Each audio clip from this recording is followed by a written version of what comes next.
안녕하십니까. 반갑습니다. 궁합의 실전 사례. 오늘은 실전 사례를 놓고서 분석하면서 공부를 갖다 하도록 해보겠습니다. 자, 일단 사주를 잠깐 써볼까요? 기미, 양띠네요. 그죠? 갑술월, 그 다음에 무오, 그 다음에 을묘,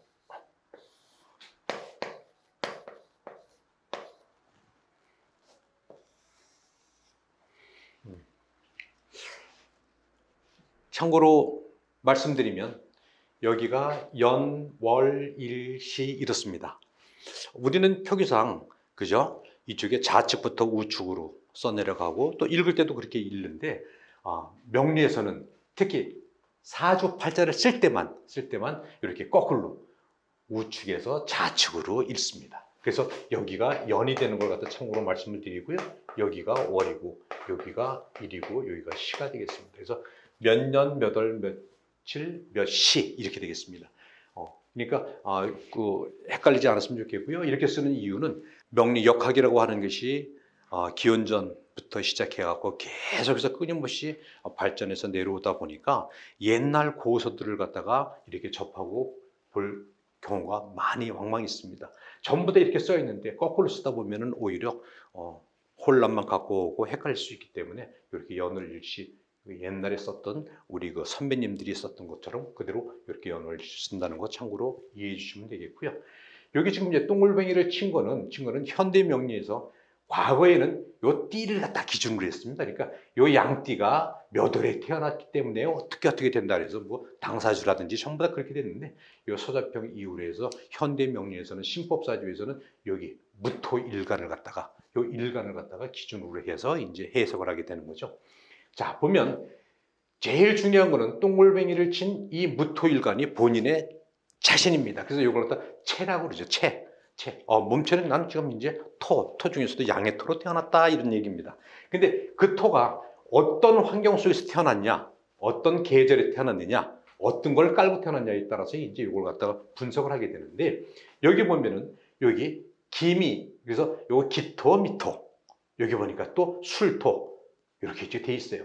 그리고 여기 보니까 여기 오술, 인오술 합도 이렇게 돼갖고 상당히 그 화랑 토가 상당히 강한 모습을 갖고 있는 걸 볼 수 있고요. 여기 보니까 목도 또 이렇게 번듯하게 딱 있습니다. 그래서 요거는 목은 이 사람한테는 목국토들은 나한테는 관성이죠. 관성을 이거는 혼잡이라 그렇습니다. 혼잡. 그래서 여기도 보니까 관이 있고 여기도 관이 있구나. 이 여자한테는 요 관성이 뭐라 그랬어요? 여기가 바로 남편, 남자, 남친 이렇게 얘기한다 했어요. 그죠? 여기 남친이 이렇게 얘기한다 했습니다. 근데 이 사람 보니까 위가 이렇게 희한하게 관성이 두 개나 혼잡이 돼 있어요. 그래서 흔히들 과거에서는 그냥 이런 걸 보고서 얘기를 합니다. 이 사람은 남자가 여기저기 남편이 허허 이렇게 얘기를 해요. 여기 보니까 또 갑기합이 이렇게 돼 있습니다. 그래서 이 사람은 초년에 만난 남자는 이게 남자인데 관성이기 때문에 초년에 만난 남자는 자기와 인연이 없고 자기와 경직자인 저 기토랑 같이 합을 하고 있구나 이렇게 보는 거죠. 그래서 되도록이면은 만혼의 사주다 늦게 결혼해라 이렇게 얘기를 합니다. 그래서 격으로 보면 여기 술토기 때문에 술토 안에 뭐가 있죠? 지장 안에 신정무가 있어요. 그죠? 신정무. 여기 보니까 무토가 이렇게 딱 떠 있어.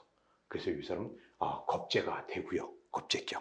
근데 이제 격 중에서도 이렇게 보면은 이제 비겁이 그다음에 여기 지금 이제 보니까 인수에서 어떤 경우에는 뭐 양인격에서 상당히 강한 에너지를 얘기를 하기도 합니다.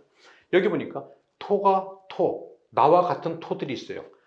내가 흙인데 흙들이 요것도 흙을 생해주는 화도 또 같이 있으니까 엄청나게 이 사람을 갖다 신강한 사주다 이렇게 얘기를 합니다. 신강한 사주다. 우리는 지금 우리는 궁합에 대해서 지금 논하고 있어요. 궁합에서 특히 여자 이 여자일 때는 뭐가 중요하다 그랬죠? 사주 구조에서 보면 첫 번째 관인상생을 먼저 본다 이렇게 얘기했어요. 그죠? 관인상생. 아, 진정 사랑받으면서 살 수 있는 사주 구조인가 이렇게 본다 그랬어요. 그 다음에 두 번째 뭐라 그랬죠? 재생관이다 했어요. 내가 진정 남편을 갖다가 재생관, 사랑할 마인드가 있는지 없는지. 그 다음에 세 번째는 또 뭐라 그랬죠? 여기는 식상과 관성의 힘의 균형을 본다 그랬어요. 그 다음에 또 보니까 또 비겁과 관성, 그리고 가장 중요한 거는 또 조후가 되겠죠. 조후가 됩니다. 근데 여기서 보니까 이 사주에서 보니까 목은 여기 두 개나 혼접돼 있어요. 관성이. 그리고 화는 보니까 화는 아예 깔고 앉아 있네요. 그리고 또 여기 옷을 반합을 해서 화의 기운도 상당히 다분히 갖고 있다라고 보는 거죠. 그래서 인성도 상당히 있구나. 좋아요. 토는 자기가 토인데 토가 이렇게 또 하하. 어디 봐도 금이 없네요. 금이. 그죠? 부재오행이라 그래요. 부재오행. 없단 얘기죠. 부재. 금이 없어요. 이 사람한테 금은 뭐죠? 금은 여기가 바로 식상이라는 얘기죠. 식상. 금은 식상이에요. 또 수는 어디 갔어요? 수. 금수. 수. 물 기운이 하나도 없네요. 그죠? 물은 여기서 재성이라고 이렇게 얘기할 수 있어요. 저번 시간에 간략하게 설명을 드려서 지금 잊어버리신 분들이 훨씬 많을 거라고 생각하고 다시 한번 설명을 드립니다. 이 식상이라고 하는 거는 여자한테는 상당히 중요한 건데, 뭐 때문에? 여자한테는 남편이 관성인데 남편을 컨트롤할 수 있는 능력이 있느냐 없느냐. 여기서 보면 식상과 관성을 갖다 설명할 때 말씀을 드렸습니다. 근데 이게 식상이 없다 보니까, 내 사주에 없다 보니까 관성을 컨트롤할 수 있는 마인드가 별로 없는 거예요. 그래서 남편을 갖다 컨트롤할 수 있는 능력이 없다는 얘기는 다른 말로 표현하면 남자가 자기 멋대로 마음대로 살아갈 가능성이 대단히 있겠다 하는 것 말씀을 드릴 수 있고요. 또 하나, 여기 재성이 없네요. 재성은 재생관에서 엄청나게 중요한 부분을 차지한다 그랬어요. 재생관. 다시 말씀드리면 나는 남편인 너한테 내조를 할 마음에 추워도 없거든. 너도 직장생활을 하려고 힘들지만 나도 애 보고 나도 사회활동하려고 나도 힘들어. 피곤할 때는 또 필요할 때는 네가 알아서 밥도 챙겨 먹고 네가 하면 되지. 꼭 여자라고 가정 살림을 내가 다 돈 맡아서 해야 돼? 난 그치는 못하거든. 어떻게 보면 자유로운 영혼이에요. 관에 얽매여서 살기에는 상당히 힘들고 어려운 사주 구조가 되겠다 이렇게 볼 수 있죠. 근데 거기다가 지금 이제 뭐가 강합니까? 비겁이 강하는 거예요. 비겁이라고 하는 거는 에너지가 많다는 얘기죠. 내 에너지가 많다는 얘기는 내 자존심도 엄청나게 강할 뿐만 아니라 관의 컨트롤을 받는 걸, 예를 들어서 비겁이, 예를 들어서 나무라고 가정을 해봅시다. 관성은 금인데 이 세 번째 금이 관성이라고 나무한테 너 까불면 진짜 베어버린다. 그러면 이 강한 녀석이 어떻게 해요? 베어버리면 베어봐. 이 비겁이 강한 얼음들이 큰 나무는 이 관성이라고 하는 자꾸 조그만 카트칼이 와갖고 이렇게 하면 누가 부러져? 카트칼이 똑 분질러져. 남자가 똑 분질러지는, 어떻게 보면 바꿔 얘기하면 남자의 일을 상당히 우습게 하는, 그리고 남자라고 하는 사람을 갖다 내가 이렇게 내조할 마음이 추워도 없는 사람이겠구나 하는 거예요. 실제로 이 사람이 내 상담 사례로 왔던 사람인데, 첫 번째 이혼을 하고 두 번째 재혼을 하기 위해서 온 사람의 사주를 갖다가 오늘 다시 한번 공부장을 해서 꺼내본 거예요. 무슨 말씀이냐 하면 다시 한번 설명을 드립니다. 이 사람은 가장 중요한 거는 사주를 읽을 때 이 동글뱅이를 친 이 일간이라고 하는 본체, 부토, 큰 산, 아름들이 그냥 큰 이런 산에 태어났는데 이게 수월에 태어났고 어디 하나 뭐가 없어요? 물기가 하나도 없는 거예요. 산이라고 하는 엄청난 흙은 물이 없으면 흙이라고 하는 건 나무들이 성장을 해야 되는데, 나무들이 자라야 되는데 물이 없으면 사막이나 마찬가지인 그 땅에서 어찌 나무들이 성장하고 나무들이 영양분을 먹고 충분히 자랄 수가 있겠습니까? 이미 나무들이 자라기는 상당히 너무 몸이 건조한 땅을 갖고 있구나 알 수가 있어요. 무슨 말씀인지 알죠? 나무가 성장하기엔 관이라고 하는 남편을 갖다가 내가 모시고 살아가기에는 어느 정도 한계점이 있는 사주겠구나 알 수가 있습니다.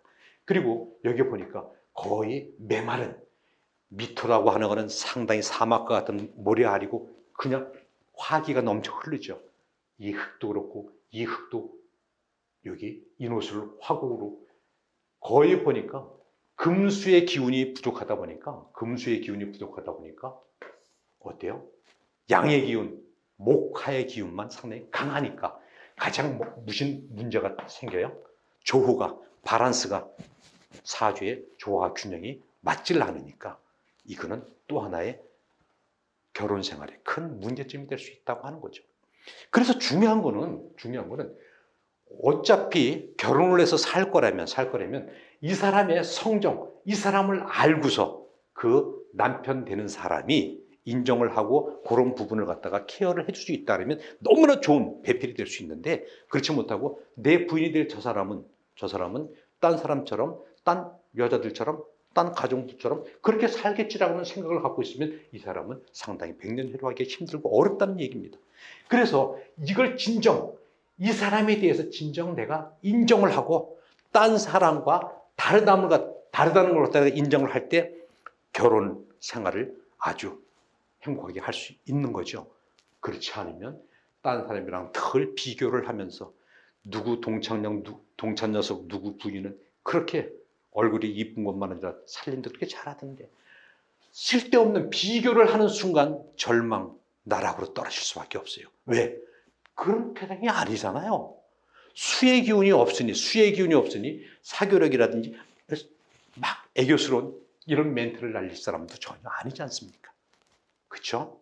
물기가 없으니까 어떻게 보면 몸이 건조한 삶을 살아갈 수밖에 없는 안타까운 사람임을 이걸 인정을 한다면 충분히 결혼 생활도 영위할 수 있겠다 이렇게 말씀을 드리고요.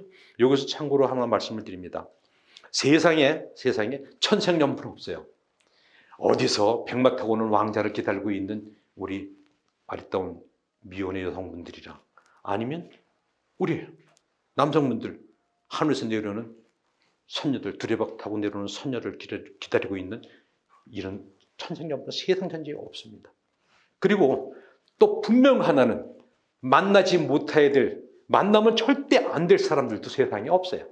그럼 이 사람이 결혼을 못 하겠습니까? 아닙니다. 이 사람을 인정해 줄 수 있는 사람, 교양이 있고 지혜가 있는 사람이라면 얼마나 아름답고 건강하겠습니까? 이 에너지가 넘치는 걸 갖다 사회활동으로 활용을 했을 때 그 집안의 윤택함이라든지 경제적 부유함이라든지 이 사람이 주특기를 살려서 그쪽으로 인정을 해주는 거예요. 그런데 그게 아니라 일반적인 시각으로 똑같이 우리 부인을 딴 부인과 이렇게 비교를 하는 순간 이거는 절망이라고 사랑이 깨진다고 이렇게 말씀드릴 수 있겠네요. 그래서 세상에 만나지 못해야 될 인연도 없고요. 천생연분도 없습니다. 단지 가장 중요한 것은 상대를 이해하고 상대를 배려하는 마음이 우선돼야지만 궁합이라고 하는 것은 성립될 수 있다 하는 걸 끝으로 말씀드리면서 다음 시간에는 데이트 폭력에 대해서 간략하게 생각해 보는 시간을 갖도록 하겠습니다. 자, 경청해 주신 여러분 대단히 감사합니다. 고맙습니다.